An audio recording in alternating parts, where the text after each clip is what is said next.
Is Windows security not working properly on your PC? Maybe a scan won't start, protection settings won't load, or the app is showing an error.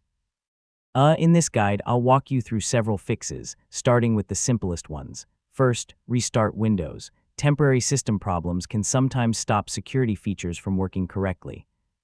After the restart, open Windows Security again and check whether the issue is gone. Next, open Settings and select Windows Update.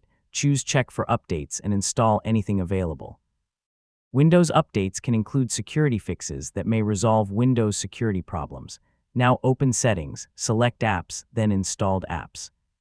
Find Windows Security, open its advanced options, and select Repair if available. Windows will attempt to fix the app without removing its data. If repair doesn't help, return to the same page and choose Reset. This can restore the app's data and settings. So yeah, use Repair first, then try Reset. Windows security also depends on background services. Search for services and check Microsoft Defender antivirus service and other related security services.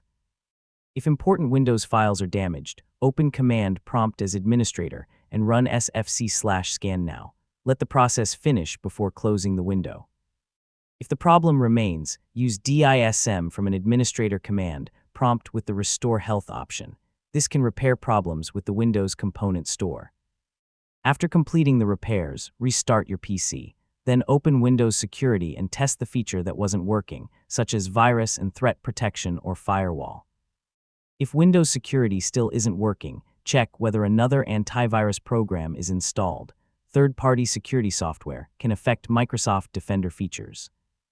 And that's how to troubleshoot Windows security. Start with updates and repairs, then use SFC or DISM if needed. If the problem continues, consider Windows support or a qualified technician.